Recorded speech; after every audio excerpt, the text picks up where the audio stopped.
jump for joy when you see what we have to show you.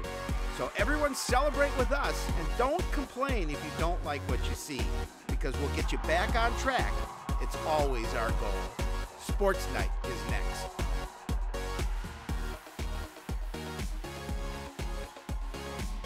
Hello, everyone, and welcome to Sports Night. I'm Joe Young. And I'm Howie Shapiro. And boy, I'll tell you, we have a lot of stuff to talk to you guys about. We do. Today. We're right in the middle of the season. Everybody's hitting stride, and we got the cameras out, and definitely got a lot of Cardinal action to talk about. So let's get right to it. Boys hockey team opened the week with a trip to Fogarty Arena, looking to complete a season sweep over Spring Lake Park. Cardinals dominated the Panthers in their first meeting, shutting them out in a 5-0 win. This game would be decidedly different. While Spring Lake Park only has 4 wins on the season, they were determined to give the Cardinals a battle on their home ice.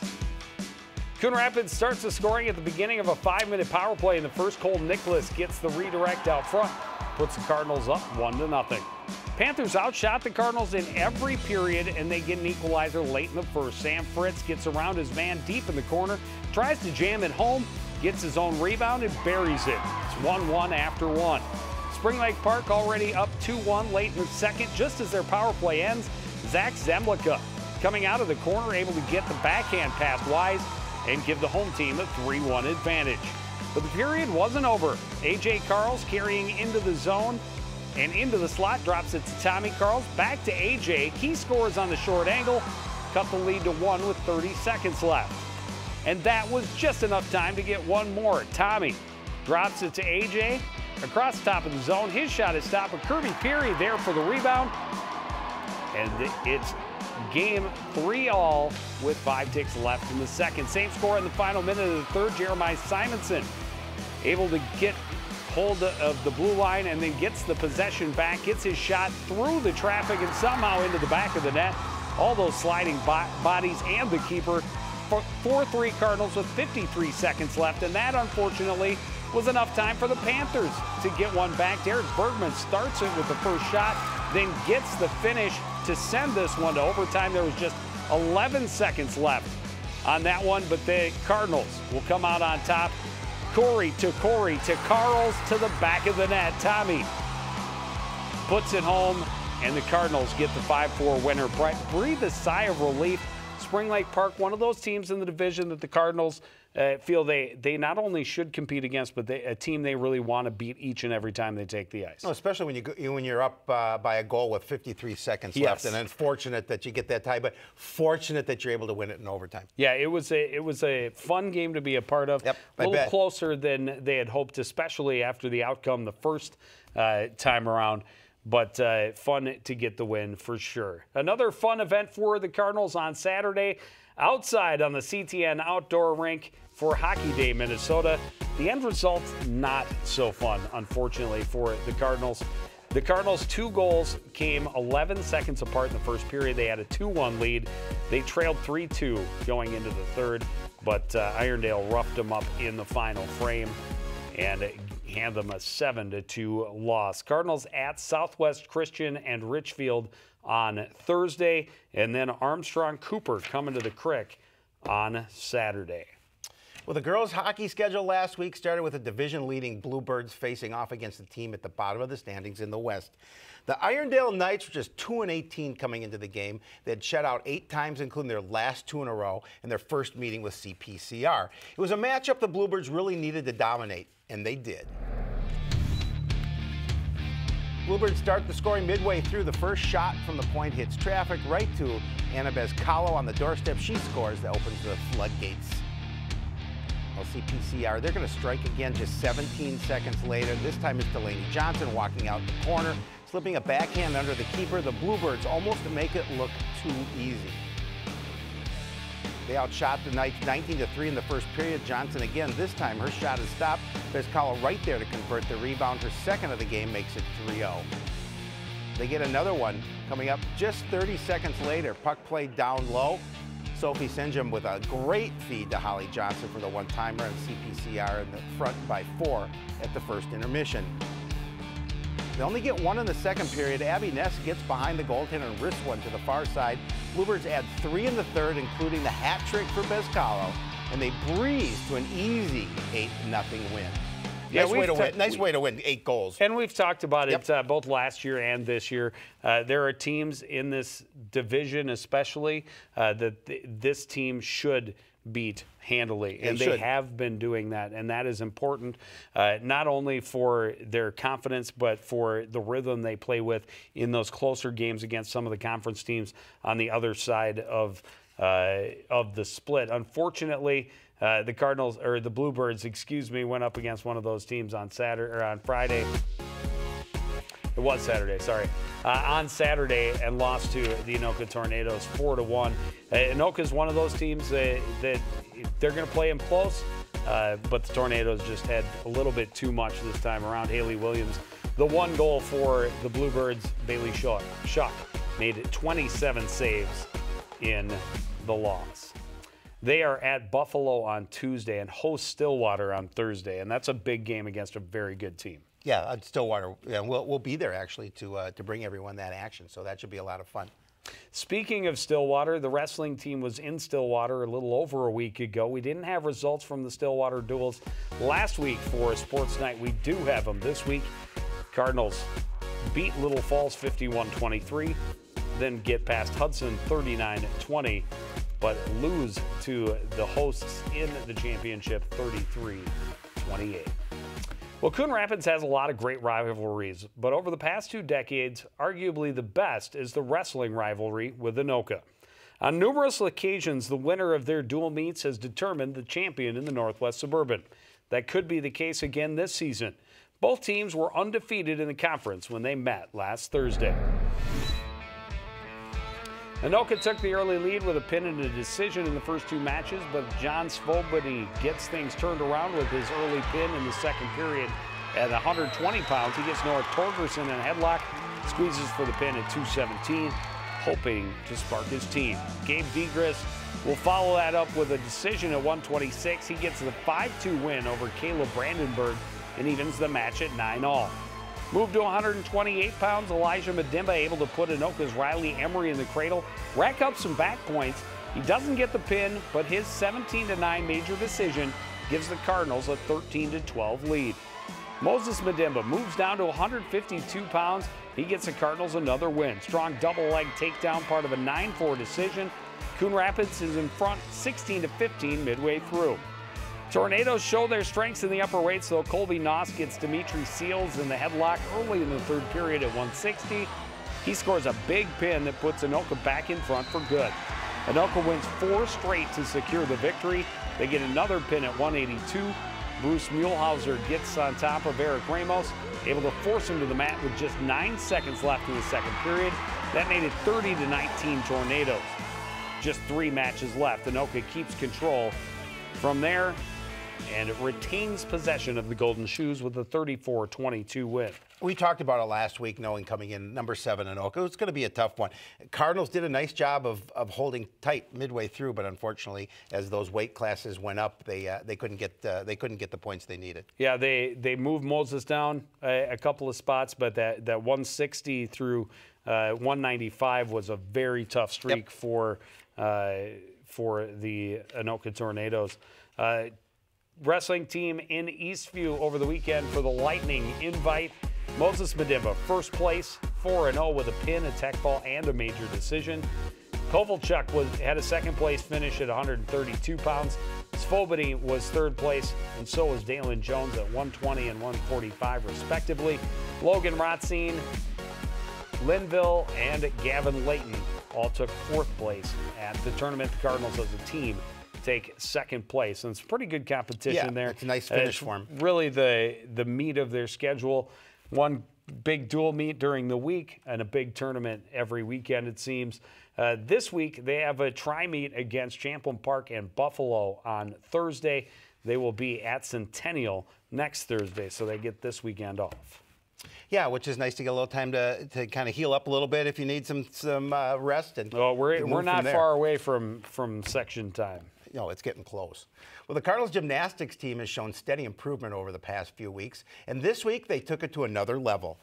They only had one event this past week, but it was a big one. They went to Osseo for a triple duel with the Orioles and also the Andover Huskies. Cardinals got their early season goal of nearly got a pair of wins in the process. We start on the vault. The Cardinals had 3 girls tie with an 8.575. Stephanie Hancock, Kayla Jones, and Aaliyah Vu. That was second place against Osseo. Sophomore Cassie Rushmeyer has the best score of the night in the vault of 8.7. First place against both teams, although there was a tie against Andover. On the bars, no one could equal the performance of Cardinals junior Aaliyah Vu. This routine scored an 8.5 and was top of the podium for the night. Great layout and the somersault on the dismount. It was a huge smile from Aaliyah. Nice job there. Rachel Dieters was untouchable on the floor. This tumbling run, part of a very impressive 9.225, and that was first place against both opponents. Aaliyah Vu also strong on the beam last week. She shows an 8.4. That's first against Osseo, fourth against Andover. Nice job there. And Vu was first all around against Osseo and scored second against Andover. Dieters was second and fourth. It was a great team effort on the Cardinals score, 131.475. That beats Osceo's 122.475, but is short of Andover's 135. And what nice, they got over 130. Good job for them. And we're only mid-season. Yeah. They got a 131 and still upward mobile, and a bunch of different girls stepping up and putting up good big points. But what does it say when you have 3 girls all tied with the exact same score? Pretty good. I like that. This week, the gymnastics team at Maple Grove on Thursday, and then they are at Irondale Spring Lake Park next Thursday. Swimming and diving team took on Maple Grove this past week. Come up just short against the Crimson, 94-84. Some of the top finishes, Jack Simmer with a 230.80. Nice job, Jack. First place in that one. Andrew Trong was second place in both the 200 free and the 100 free. Tyler Schultz second place in the 200 IM. And Matt Struess second place in the 100 fly. On Saturday, the true team event, Cardinals take 6th place, well ahead of the Blaine Bengals and just 5 points out of a 5th place finish.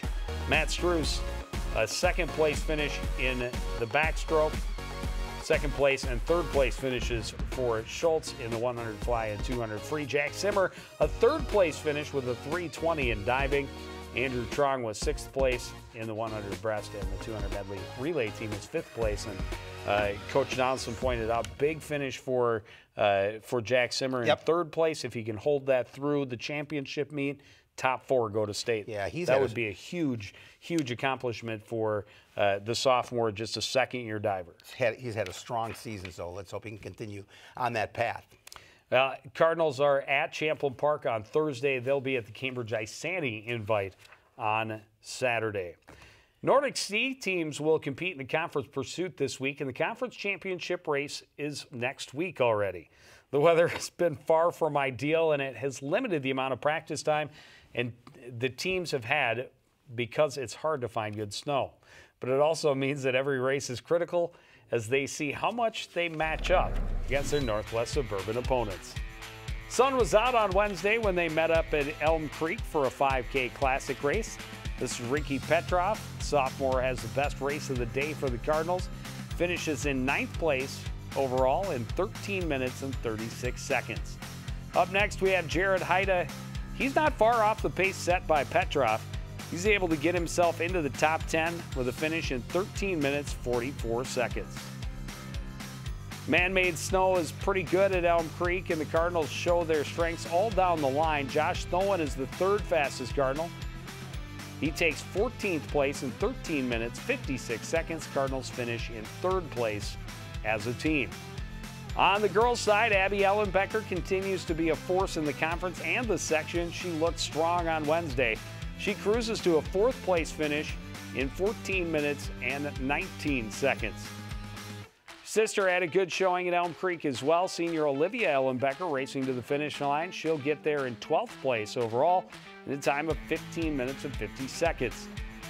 Lila Gilliard able to keep herself in the top 20. She gets through the course in 16 minutes, 52 seconds.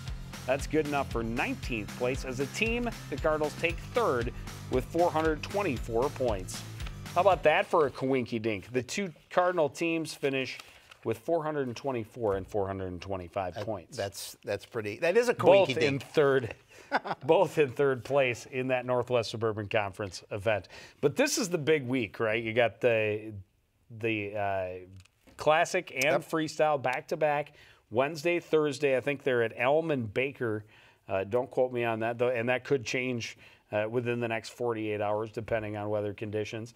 Then the Northwest Suburban Conference Championship is next Wednesday, and that should be at Theodore Wirth, but that could, too, change depending on conditions. Well, if you're watching this live on Monday night, we're supposed to get some fresh snow, possibly tonight into tomorrow, so they'll like that as well. Anything they can get would help at this point. Alpine ski team taking part in their fourth race this past week. On the boys' side, a seventh place finish overall. Reed Smith, the top finisher, in 14th. Kai Tweedy was 25th. Hawkinson was 28th. Nico Tweedy finished in 62nd. And Delfrat finished in 63rd. On the girls' side, an 8th place finish. Emma Bolin, a 9th place finish overall. 102.91 her time. Van Verbeek was in 34th place. Shelby Robidoux finished 44th.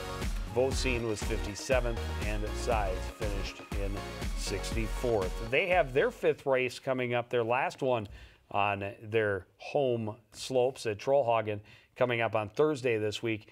Championships are 2 weeks from Tuesday, on February the 5th. And that, I believe, will be at Giants Ridge. All right. Well, the boys basketball team entered last week hoping to end a 4-game losing streak, and they knew Thursday's game at Andover was a great opportunity. The Huskies had just 3 wins in their first 9 games and were struggling to find consistent offense. Still, they played everyone close, and one of their wins came against division rival Centennial, so clearly they would be no pushover. It was a close battle between two teams fighting hard for an important win. The home team grabs the early momentum in the first half. Calvin Foy with a 3-pointer off the inbound. He had a huge night, leading all scorers with 23. The Huskies took the lead early, and they are able to maintain it throughout the first. Jake Mallet hits the 3 near the top of the key. Andover up by as many as 10. Cardinals able to cut into the lead a little bit before the break. Reese Ma with a steal. He'll drop it back to Asayame to finish for the flush. Still Andover up 26-20. Cardinals able to get some momentum on their side early in the second. Lucky Morange drops the 3-pointer from the left corner, and he was just getting warmed up. Lucky from the opposite corner, same result, nothing but net. The Cardinals right back in this one would go to the very end. One more for Lucky, this time high on the left side. Morange at 11, one of 3 Coon Rapids players in double digits. Cardinals able to take their lead late, then able to pull away defense, forcing the turnover. Lucky pushes up court to Asayame.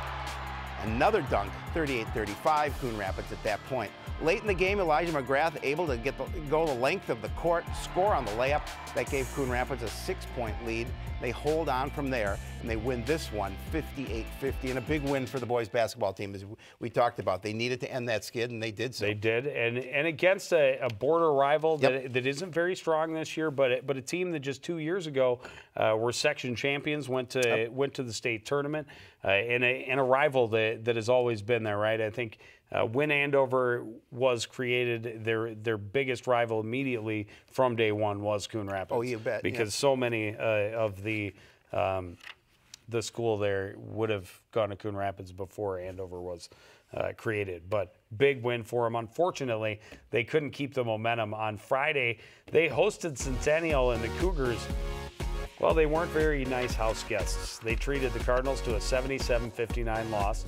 Dropped them back below 500. Marshall Holland had a nice game, though, 18 points, 9 rebounds. A double-double for David Asayame with 10 points and 11 boards.